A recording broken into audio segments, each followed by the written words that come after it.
The moving coil galvanometer consists of circular-shaped magnetic poles, which create a uniform radial magnetic field. It also consists of a current-carrying coil of many turns wounded in a rectangular shape over a soft iron core. The soft iron core increases the strength of the uniform radial magnetic field.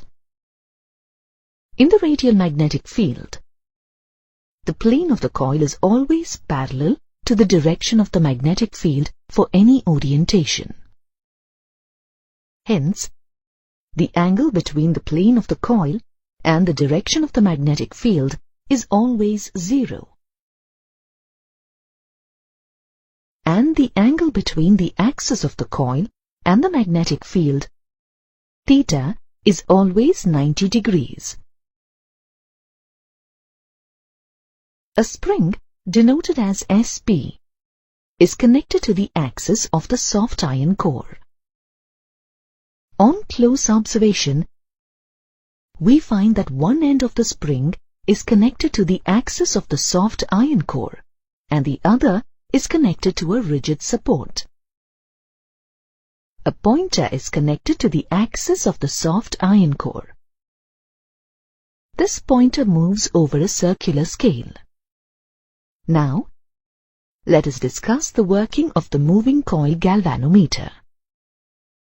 When an electric source is connected to the terminals of the rectangular coil, a torque is produced.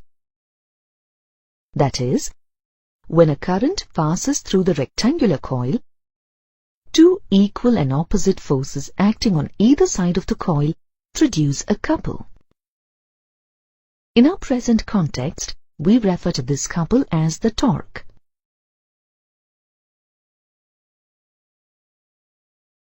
As you learnt earlier, the torque acting on the coil τ is equal to BIAN sin theta, where theta is the angle between the axis of the coil and the magnetic field.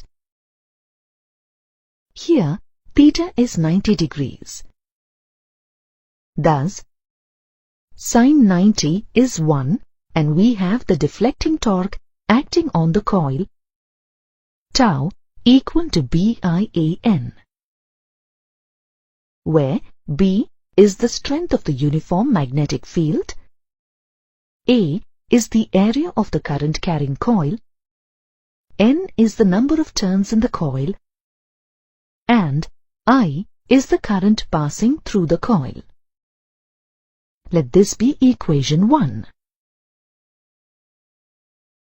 This deflecting torque in the coil develops an equal restoring torque in the spring in the direction opposite to that of the deflecting torque. Hence, these two torques are balanced. The restoring torque produced in the spring is tau is equal to k phi, where phi is the deflection shown by the pointer and k is the torsional spring constant, the torque per unit angle. Let this be equation 2.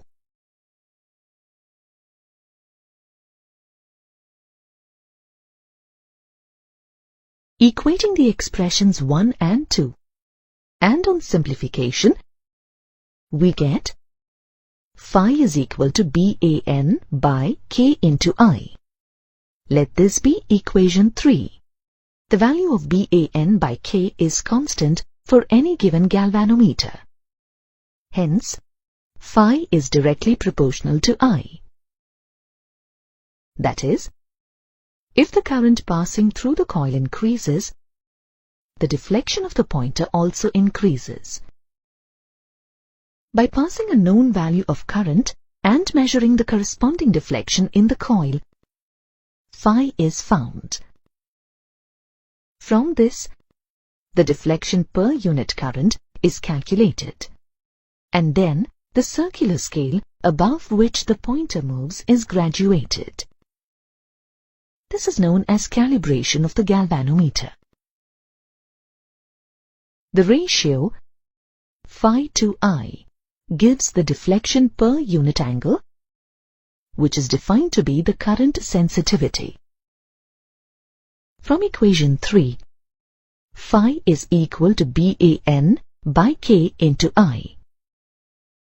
Hence, the current sensitivity phi by I is equal to BAN by K.